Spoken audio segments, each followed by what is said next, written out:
የዩኒቨርሲቲ ተማሪ ያለው ፌስቡክ አድ የሚባል ስራ ባውቅ ኖሮ ወይስ ድሮ ሞልቼ ትምህርቴን አቋርጬ አልወጣም ብዬ በቀደም ቲክቶክ ላይ በሰራሁት ቪዲዮ አብዛኞቻችሁ ፌስቡክ አድ እንዴት ነው የሚሰራው፣ ሲስተሙ እንዴት ነው የሚሰራው የሚለውን ብዙዎቻችሁ ስጠይቁኝ ነበር። በተጨማሪ ደግሞ ክላይንት እንዴት ነው ማግኘት የምንችለው፣ ክላይንት አግኝተን ወደ ስራው እንዴት ነው መግባት የምንችለው የሚለውን አብዛኞቻችሁ በተደጋጋሚ የጠየቃችሁን ጥያቄ ነው። ዛሬ ያንን ጥያቄያችሁን በዚህ ቪዲዮ መልስላችኋለሁ። ስለዚህ እንጀምር። ፌስቡክ አድን ለመስራት 4 መሰረታዊ ነገሮችን ማወቅ ይኖርባችኋል። የመጀመሪያውና አንደኛው ፌስቡክ አድ ማለት ምን ማለት ነው፣ ሲስተሙ እንዴት እንደሚሰራ በደንብ ማወቅ ይኖርባችኋል። ሁለተኛው ፌስቡክ አድን ለመስራት የሚያስፈልጉን ነገሮች ምን እንደሆኑ እነሱንም አንድ ባንድ ነግራችኋለሁ። ሶስተኛውና ዋነኛው ፌስቡክ አድን ለመስራት ክላይንት እንዴት ነው የምናገኘው የሚለውም ዋነኛ ጥያቄ ነው። አራተኛውና የመጨረሻው ክላይንቱን በምን መልኩ ነው ቻርጅ የምናደርገው ወይ ደግሞ እንዴት ነው ክላይንት የምናስከፍለው የሚለውም የአብዛኞቻችሁ ጥያቄ ነው። ስለዚህ እነዚህን ጥያቄዎቻችሁ ዛሬ በዚህ ቪዲዮ መልስላችኋለሁ ማለት ነው። ለማታውቁኝ በቅድሚያ ራሴን ላስተዋውቃችሁ። ሉል እባላለሁ። ሶሻል ሚዲያ ማርኬቲንግ ነው የምሰራው። ፌስቡክ አድቨርታይዚንግ ማለት ለፌስቡክ ፕላትፎርም ዶላር ከፍለነው ማስታወቂያችንን ለብዙ ሰዎች እንዲያደርስልን የምናደርግበት ሲስተም ነው። ከዚህ በፊት ግን 2 ነገር ልንገራችሁ። የመጀመሪያው ኦርጋኒክ ሪች፣ ሁለተኛው ደግሞ ፔድ አድ ሪች የሚባል ነገር አለ። ኦርጋኒክ ሪች ማለት እኔ ይህንን ኮንተንት ወስጄ ቲክቶክ ላይ ወይ ደግሞ ኢንስታግራም ላይ ፐብሊሽ ባደርገው ኢንስታግራም ክፍያ ወይ ደግሞ ምንም አይነት ነገር ከኔ ሳይቀበል ይህንን ኮንተንት ለሰዎች ያደርስልኛል ማለት ነው። ይሄኛው ሂደት ለፕላትፎርሙ ምንም አይነት ክፍያ ሳንከፍለው ኮንተንታችንን ለሰዎች ሲያደርስልን ኦርጋኒክ ሪች እንለዋለን። ፔድ አድ ሪች የምንለው ደግሞ ለፌስቡክ ወይ ደግሞ ለኢንስታግራም ፕላትፎርም ይህንኑ ኮንተንት ወስጄ ዶላር ከፍየው ብዙ ሰዎች ጋር ሲያደርስልኝ ይህንን ደግሞ ፔድ አድ ሪች እንለዋለን ማለት ነው። የመጀመሪያው ጥያቄያችሁ ፌስቡክ አድቨርታይዚንግ ማለት ምን ማለት ነው፣ ሲስተሙ እንዴት ነው የሚሰራው የሚለውን ጥያቄያችሁን ለመመለስ እኔም የተማርኩበትን አንድ ዩቲዩብ ቻናል ልጠቁማችሁ። አብዛኞቻችሁ ዮናስ ሙ ታውቁታላችሁ። እኔም በአካል ስለ ፌስቡክ አድ እሱ ጋር ነው የተማርኩት። ስለዚህ በዩቲዩብ ቻናሉ ላይ ከ1 ሰዓት ከ5 ደቂቃ በላይ ስለ ፌስቡክ አድ ዲቴል የሰራው ነገር አለ። እዛ ላይ የሚሰራ ማስታወቂያ ራን አድርጎ ያሳያችኋል።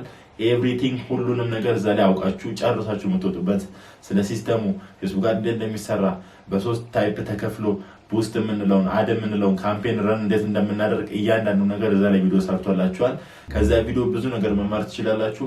ያንን ቪዲዮ አይታችሁ ስትጨርሱ በእርግጠኝነት ሙሉ ለሙሉ ስለ ፌስቡክ አድ ያላችሁ አንደርስታንዲንግ በደንብ ነው ተቀይሮ የምትወጡት።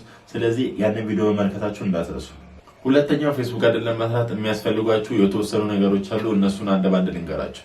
የመጀመሪያው ላፕቶፕ ወይ ደግሞ ስማርትፎን ሊኖራችሁ ይገባል። በሁለተኛ ደረጃ የኢንተርኔት አክሰስ ሊኖራችሁ ይገባል። ሶስተኛው ፐርሰናል ፌስቡክ ፔጅ ሊኖራችሁ ይገባል። አራተኛውና ዋነኛው ቨርቹዋል ካርድ ወይ ደግሞ ኢንተርናሽናል ካርድ የምንላቸው ሊኖራችሁ ይገባል።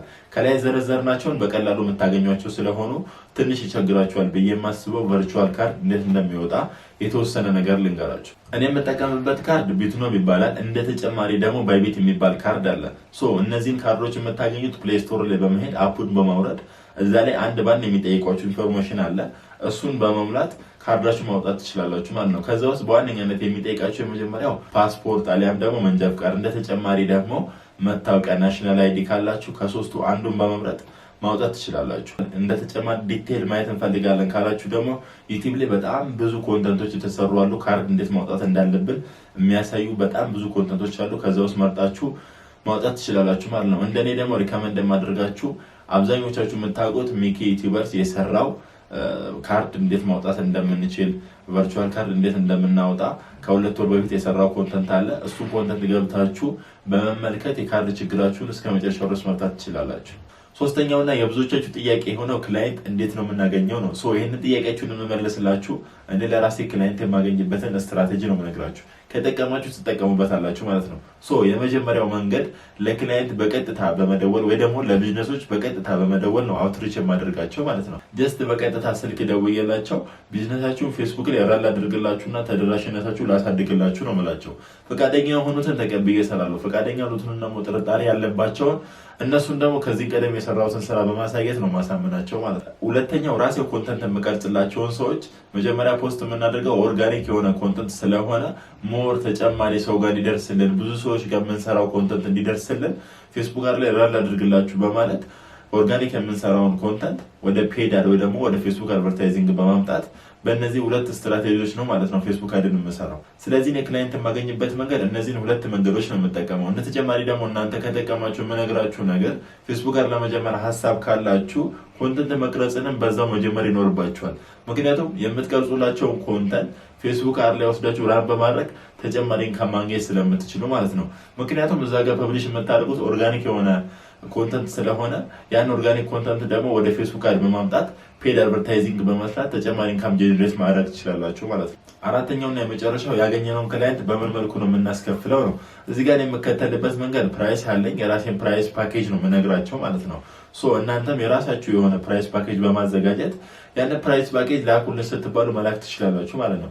ፕራይስ ፓኬጅ ስታወጡ ዶላሩ የሚወሰነው ክላይንቱ ባለው በጀት ነው። $10፣ $20፣ $50፣ $100 አድ ይሰራልኝ ብሎ በጀቱን የሚወስነው ክላይንቱ ነው። እናንተ ለተጨማሪ የምታስከፍሉት ሰርቪሱን ወይ ደግሞ አዱን ራን የምታደርጉበት የራሳችሁን ሰርቪስ ነው ማለት ነው። ስለዚህ ሰርቪሱን ለመስጠት እናንተ ስንት ብታስከፍሉ እንደሚያዋጣችሁ በማየት ከዛ በኋላ ፓኬጅ ማውጣት ትችላላችሁ ማለት ነው። በዚህ ቪዲዮ ስለ ፌስቡክ ጋር ይጠቅማችኋል ብዬ የማስበውን ነገር ሁሉ ነግሬያችኋለሁ። በተጨማሪ ደግሞ ዲቴል ነገር ማወቅ የምትፈልጉ ከሆነ ቅድም እንደነገርኳችሁ የዮናስ የዩቲዩብ ቻናል ውስጥ በመሄድ ስለ ፌስቡክ ጋር ዲቴል የሰራው ቪዲዮ አለ። ያንን ቪዲዮ በማየት ጥያቄያችሁን ሙሉ ለሙሉ እንዲመለስላችሁ ማድረግ ትችላላችሁ።